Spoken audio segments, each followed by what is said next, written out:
Hello, my family community and this channel. This is Carrie, and we are Parton's Heritage Homestead. We are a Mediterranean homestead, and we cook, can, and preserve. So we have some talking to do today, as today we're going to choose to have tea time.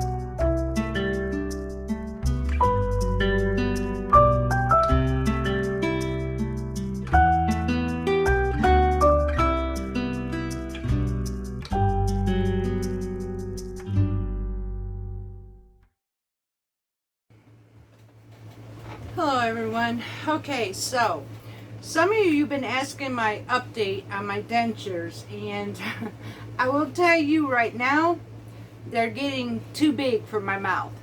Like, seriously. And I don't have another appointment, I just found out today, until July the 1st. So I have to do my best to try to keep these in my mouth. That's going to be interesting. But in the meantime, let's see what we can do. So, interesting topic today, and one that's not talked about much, has to do with our pressure canner. Now, I will tell you, I started, my husband bought me my first pressure canner. It was a Presto, still is. This is 5 years later, and I have that same Presto canner my husband bought me 5 years ago. Only it took me 2 years to even use it. I seriously put that thing in the box and in the cabinet because I was so intimidated by it. But after 2 years, I had joined a homestead group on Facebook, and there was a beautiful lady by the name of Lisa from Alabama. She had told me, she said, if you don't get over your fear, you're just going to be limited. And she's absolutely right, because water bath canning did not allow me to pressure can, or did not allow me to can green beans, meats of any kind. It would not allow me to dry beans whatsoever. Chilies or soups. There was so much that I could not do. The only thing I could do with the water bath canner was jams, jellies, pickles, and sauce. Tomato sauce or tomatoes. So I ended up biting the bullet, and I told her, I said, let's go. I mean, the very first time I had that, I'm going to tell you all a funny story. So I have this little doorway that goes from my kitchen area into my mudroom to go out the back door. So when I first set that thing up, and we were just doing pressure canning water, it was a test. When I first fired that thing up, I kid you not, I stood at the doorway like several feet away from this stove where that canner is to where that door was, and it was not funny actually, but it's funny today to know that I did that because I was that afraid of it. She asked me, she goes, so what's the pressure? I said, I don't know. She goes, what do you mean you don't know? I said, I'm over by the door, and she busts out laughing and said, I got you, go look at your pressure. So it was funny, but we finally got this. So I have been pressure canning for 3 years. But the amazing part of that is I have my dial gauge. Now this is where it's not talked about much. And I thought it was really good to bring this out and discuss to you a topic that is highly important. I don't care if you have the pressure canner. I don't care if you have the All-American canner. This is extremely important, y'all. And that would be your pressure gauge.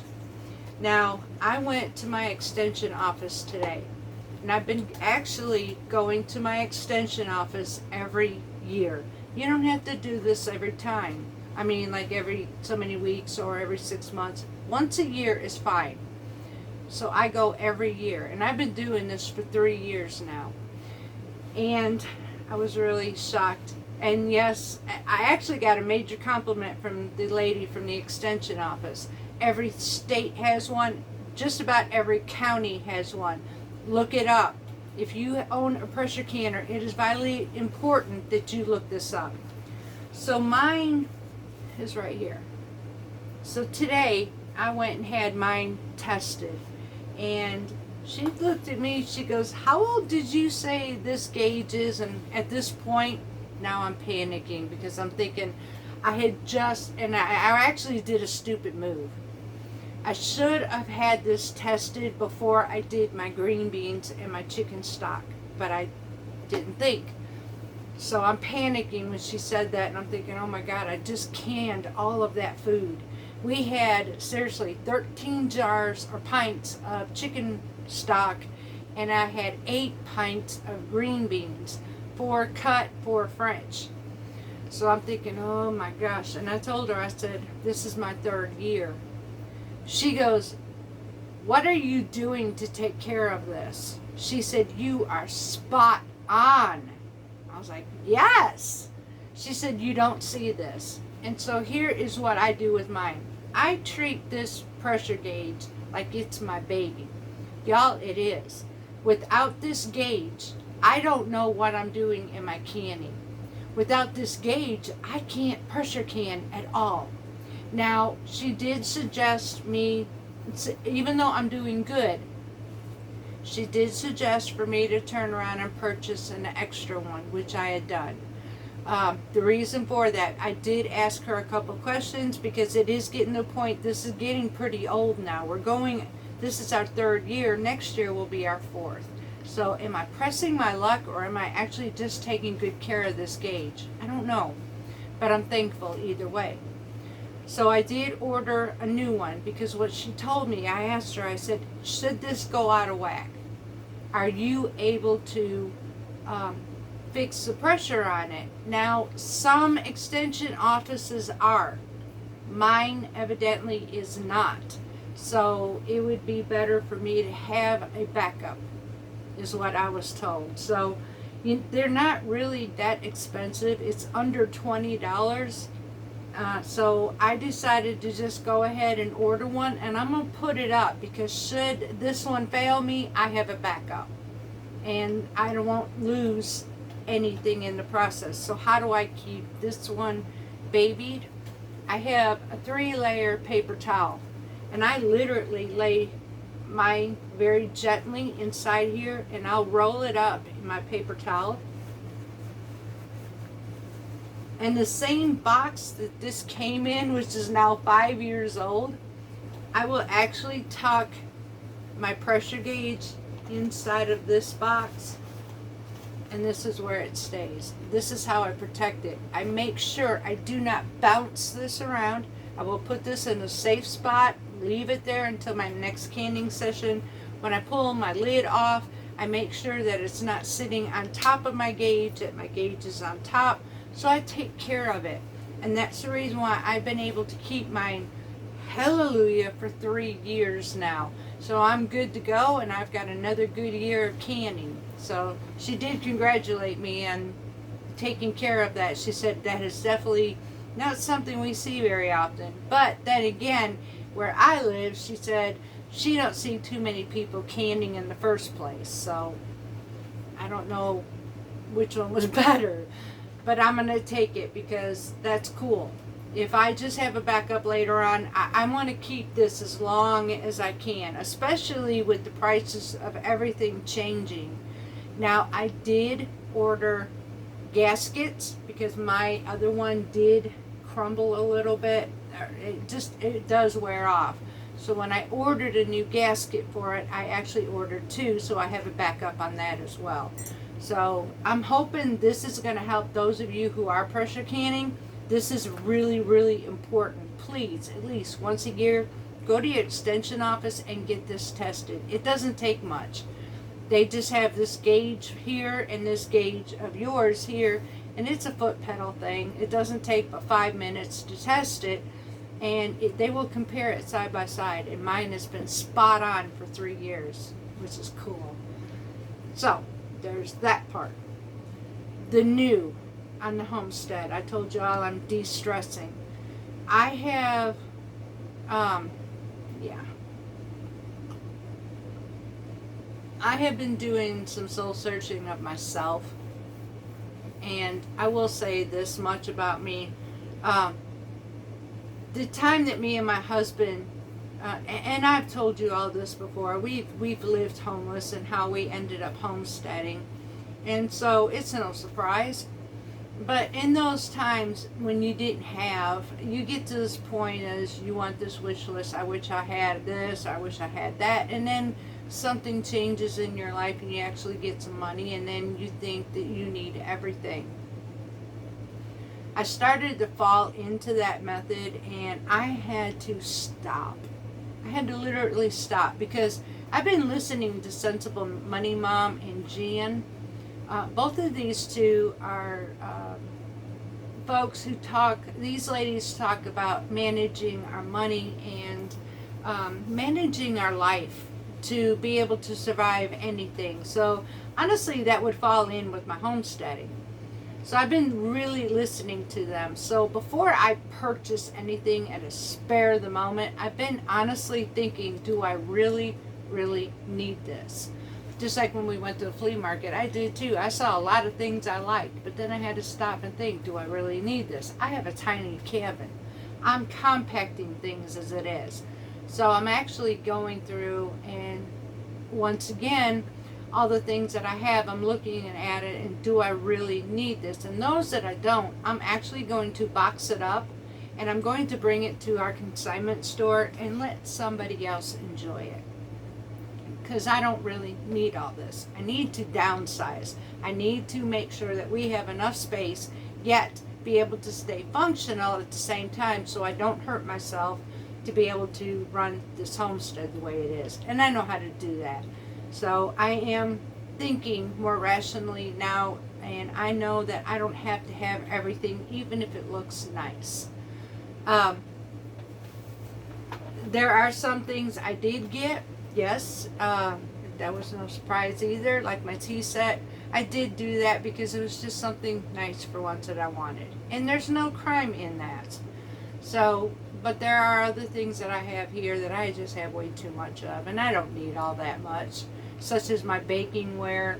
I mean, honestly, I don't use it all, so I'm going to let somebody else use it. Other than that, we do have a lot of canning that we need to do, y'all.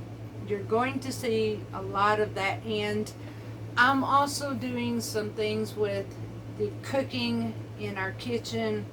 Hubby, he likes the Mediterranean, he does, but I like it more. He is, look y'all, he's a southern country man, so he's used to his biscuits and gravy and all of this stuff, so I'm not going to deprive him. I am going to watch though. I'm going to be very careful on the things that I use, such as if I'm going to make him gravy or biscuits, it's going to be fresh milled.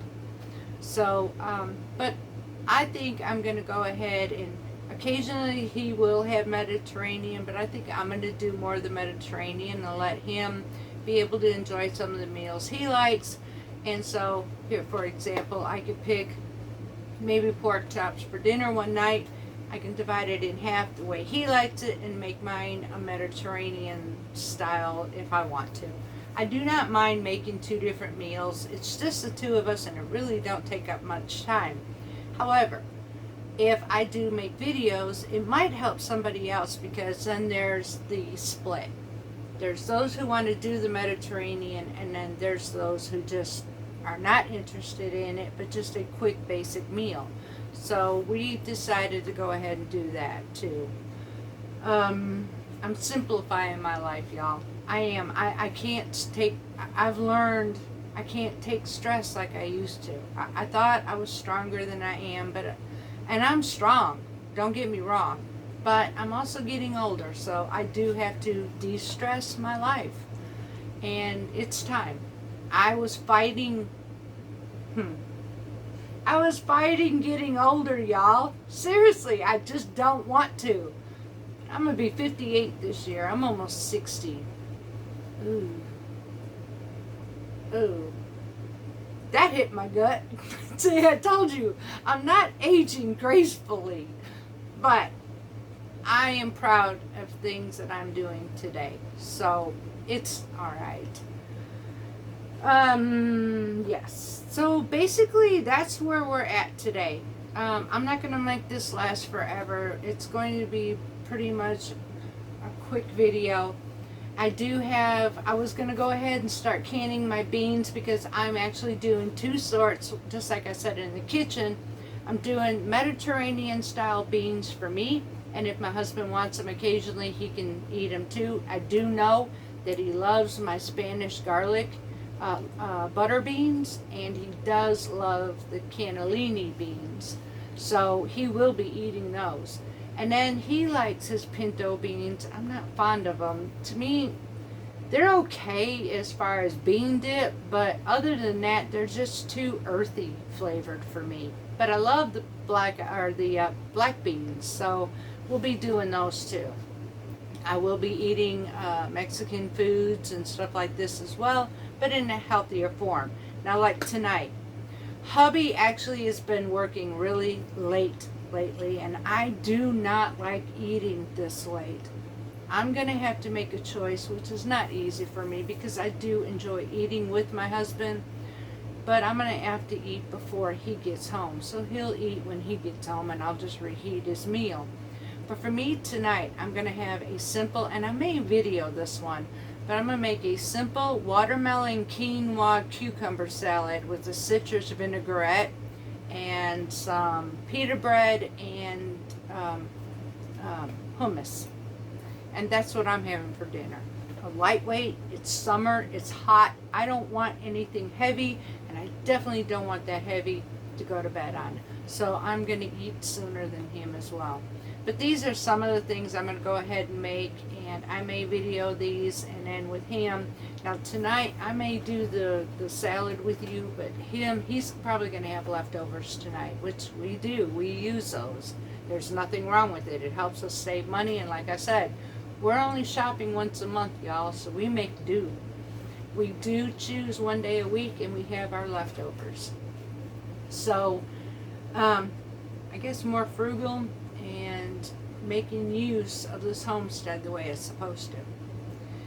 So I hope this information right here helped you all. If you have not tested your pressure gauge in a year or a couple years, you might want to go get this checked. Seriously, it is vitally important. If you're off just by a little bit, your whole entire canning is gone. It's no good. So I don't want anybody to lose their hard work, because trust me, I know how hard this is. The reason I'm not doing my dried beans right now is because personally, I need the process in it is dry beans in water, boil it for 2 minutes, put my lid on, turn the heat off, let it sit for 30 minutes. Bring it back up to a boil after I rinse it up. And wait, that was 1 hour you let them sit. Then you bring them back, rinse them off really, really good, put them back in your pot, fill it up again, boil it for 30 minutes, and at this point, it is ready to put in your jars. But for me, as you will see, we've already done pressure canning beans, dried beans on the video. Then I turn around, boil my hot water, put some clean water in my jars, and then I think there's over like 75 minutes to pressure can. So this is an all day process. It's not something to do in the middle of the day. So I'm going to wait until tomorrow to start canning. But what's nice, I can can any type of bean. I can combo black beans, butter beans, and garbanzo beans or chickpeas all in one pot if I wanted to, because they are all the same process. So I may choose to butter beans and chickpeas, 1 layer of each, which I can get 9 jars per layer, and we're going to do it this way. So that's where we're at so far, y'all. I did so far pick all of my green beans. I may have to get back out there and look. I do have some more coming up, and we also have some zucchini popping up now and some squash. So we did some succession planning. I'm not sorry I did this. It was something we really, really needed. And we've not done that before, so this will give us even more because we want to depend more on this homestead than any outside source. I have to be honest, for the last 5 years that we have been doing this homestead, honestly, I have every canning season. Part of it is because I didn't get, the first couple years, our ground was awful, and then we started improving. But then I got used to the habits, and that's where it became an issue. It wasn't no longer necessity, but a habit. I would think that I have to go to every market and buy bulk, come home and start canning. And in the meantime, I mean, I wasn't depending on this homestead, which, why was I doing this in the first place? So these are some things I've had to change because of that compulsiveness that I was telling you about. Well, I wasn't able to before, but now I am. No, this is not how we work. So I have to do a lot of changing of myself, and I'm spending a lot of quality time reevaluating how I've done things. So this is what I'm doing. And I thank Money Mom and Jan for this. They help me a lot. I mean, we do live two different lifestyles. We are in two different categories. But in the sense of it, they still help me, especially when it came to this grocery stuff. They really got me to sit down and think, and I did a budget plan. And so me and my husband talked about it, and this is where we're at. And I like doing what I do. I'd rather have my homemade stuff, and I'm not stopping that. There's no way. I can't go back to what I used to be. And I had to sit down and think, is that really what I wanted? Because that's where I was heading. So I've got some more work to do. I've got to get on this farm and finish off. We still got storms coming in and out right now, so I've got to go check the garden. I got to go take care of, we got baby chicks again. So my husband's hen, we kind of snuck. She started laying some of her eggs, which were not fertile. She laid on them, and then she went and sat on them. So what we did was kind of did a switcheroo. We went and grabbed a dozen of my Brahma eggs, and we popped them up under her. And I noticed yesterday, I saw one egg that was hatched. I don't know where she's got those babies. She's got them hidden. But we don't know how many we have yet. But we do have some new Brahma babies. So that was exciting. And we've got the pheasants. Then pretty much, like I said, that's all we have. And we're okay. This is what we want. This is part of our downsizing, to be able to sit and think. And we do this every year. We think of what is best for us. And I did want to get into quails, and I got heartbroken, and I'm done. I don't need the stress of it all, so it's okay. So that's where we're at, y'all. And at this point, I'm going to end this conversation with you. I've enjoyed this tea time moment with you. And until next time, much love from Parton's Heritage Homestead.